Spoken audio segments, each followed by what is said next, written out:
For anybody following our What Is It Wednesday, this was a couple What Is It's ago, but it's Perfection Nutcracker, Waco, Texas. I found this sign quite amusing. My wife found this sign quite welcoming. If you got to pick somebody up at the St. Louis airport, just wait in the cell phone lot, save you a few bucks. Your party will call you when they want you. Hey, Kev here with the Can Cave. Thanks for stopping by. Today we're going to try something different. The shout outs have been few and far in between, so I'm going to do a shout out combo Can Cave crumbles, scrambles, crumbs, whatever you want to call them. They're bits and pieces of things that happen around here in the cave. Nothing real big, nothing major, nothing that I thought I should make a video about, a bigger video. In fact, you may think, why do you even make a video at all about it? But it's crumbs. That's all they are. They're crumbs. So if you want some crumbs, come get you some. Anyway, watching a really good channel on a guy that knows how to make videos, and that's Brian out at Poverty Hill Adventures. And I want to give him credit for giving me the idea of doing these crumbs, because he does segmented pieces of videos called oddments, and he does a really good job at it. So if you want to see a guy that does a really good job, go see Brian at Poverty Hill Adventures. I'll leave a link in the description. But anyway, thanks, Brian, for the idea of putting little tiny things together to make a video. Appreciate it, buddy. Take care. Bye-bye. Their wife bought her annual mum. She put 3 out front. I looked out the front door, and I seen this next morning. But I'll tell you what, a little bit of water goes a long ways, because I was able to snap them back into shape. Hey, if you're trying not to lose the key for your chuck, in other words, you have a keyed chuck. I've mentioned this before in my videos. Whenever something comes with tools, regardless of how cheap they are, I keep them. I put them on here somehow. Here they're just magnet mounted. I'm not sure what big boy wrench here is for, because if you look at what's included in the box, I don't see big boy wrench. So anyway, I'm going to keep it up there. Hey, what do you say we take a break and do our first shout out? Shout outs have been few and far in between lately. I started off with very good intentions of amassing a large sticker collection for my garage door. I got a separate mailbox here in town for the cave, and I'm glad I got it, because the 3 people that had it before me, I still get all their mail, and it's just awesome to, I feel like we're one big happy family, because I don't get anything in my box except their junk. Anyway, having said that, I went up there and checked it, or cleaned it out as I'll call it, and amongst them was a blue envelope, and I thought, oh man, that's from Hank. And I thought, man, how long's this thing been in my mailbox? Well, as you can tell, Hank did not get stamped or anything. So anyway, I have no idea when you sent this. I appreciate it, because inside was a Budweiser can opener or church key and a Schlitz. And I've always said the things in my collection that mean the most to me are things that were given to me, obviously with sentimental value. And I've also, every time somebody's given me something, I tell them the same thing.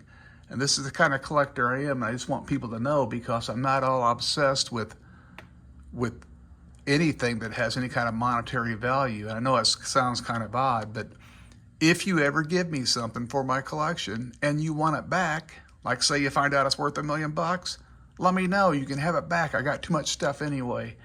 And it's here only for my amusement. And that's the way I look at things. Easy come, easy go. But anyway, thanks a lot, Hank. That really means a lot to me for you to send these openers to me. And I'll put them with the few openers I do have on display. I met Hank through his brother, whose name's Byron. He has Carolina Hill Country. And I was watching it, and I thought, man, Byron's got this neighbor that's just like super motivated. He's jumping around in the mud, trying to fix a tracked mobile one time. And it just seemed like he was always there for Byron to help him out. And I'm like, who is this guy? You got a good friend there, Byron. Well, it's my brother Hank, and he's got a channel called Just Hanking Around.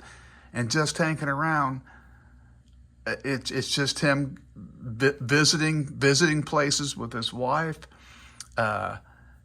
doing excavating, doing wood cutting, you name it, they do it. And between the two of them, it's like that old country music song.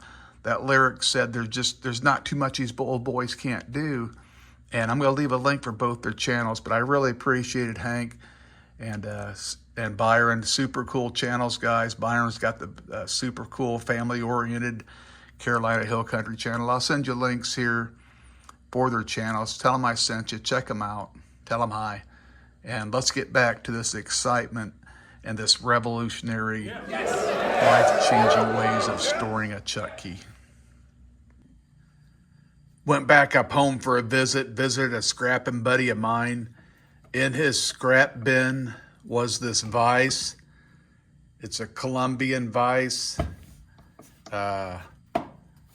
made in Cleveland, Ohio. Well, Colombians from Cleveland, Ohio. This is actually a China model.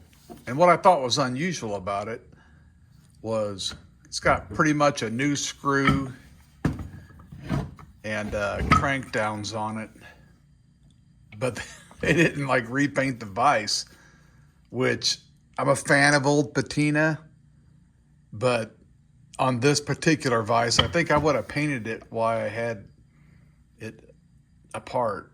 Anyway, that's just my thoughts on it. Here's something to think about. Here's a Coors Stubby. This is a retro 1936 looking commemorative bottle, I guess. This is what they look like, the Stubby design. But look at this bottle cap. Brewed in Colorado before it was Colorado. That's an interesting piece of trivia there for you to look up. Coors, who prides itself on being the banquet of beer and being brewed with the water from the Rocky Mountains. And that's one thing I've always liked about Coors. You will only find Coors Banquet made in the Rocky Mountain spring water or the Rocky Mountain State or Colorado. That's all there is to it. They didn't get greedy and build all over and try to replicate the water. That's what I like about Coors. Anyway, that's an interesting piece of trivia for you to check out. Here's another idea to hold your key. I'm going to make this out of an old dipstick I got off my wife's car. And just to let you know, no dipsticks were harmed in the making of this video.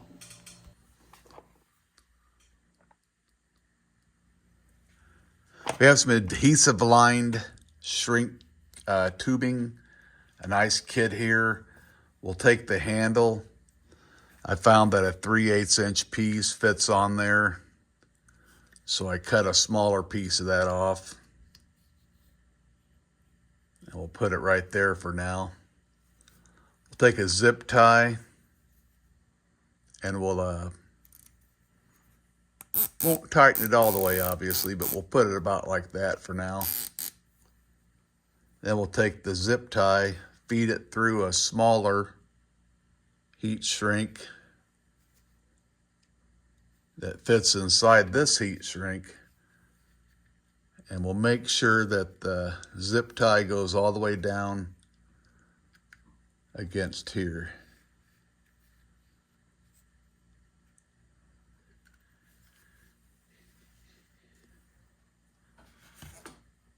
We'll just go ahead and shrink the bottom part first.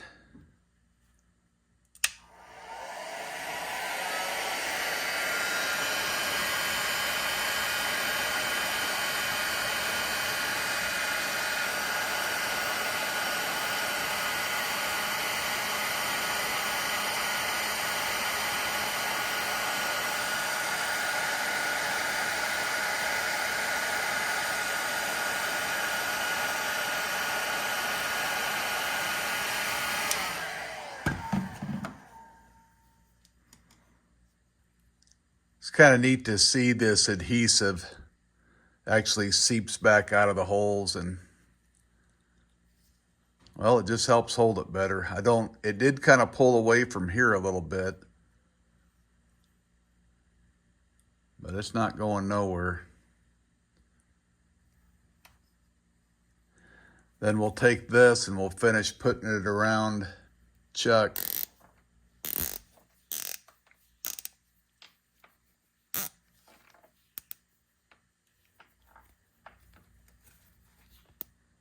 And there you go.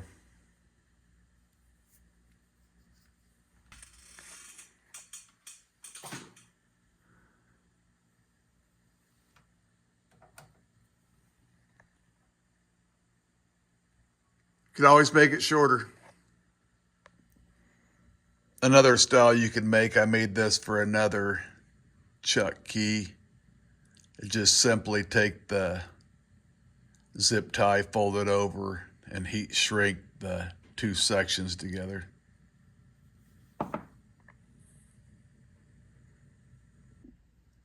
Another thing I thought was pretty neat was this Chuck key. I had never seen this before. I mean, I know it's been around a while, but I never had a Chuck key with a spring-loaded release feature. So when you put your Chuck in, and you watch this, it just pops out. It's not going to stay wedged into them grooves anymore. Let me get the light a little better here. So without this, I mean, somebody reinvented the mousetrap. Without that spring-loaded deal, your Chuck could just stay, or your key could stay stuck in there, and you turn your machine on, and this thing whips out at you, which I'm sure it's happened or somebody wouldn't have invented this. But a friend of mine asked me, why don't you just get a keyless Chuck? And I do like them. I got one on my cordless drill, but it's like anything else. Until I demonstrate the need for something, I don't normally get it. But isn't that cool? Little spring-loaded feature, and it keeps your Chuck keeps you from leaving it in there. Pretty cool.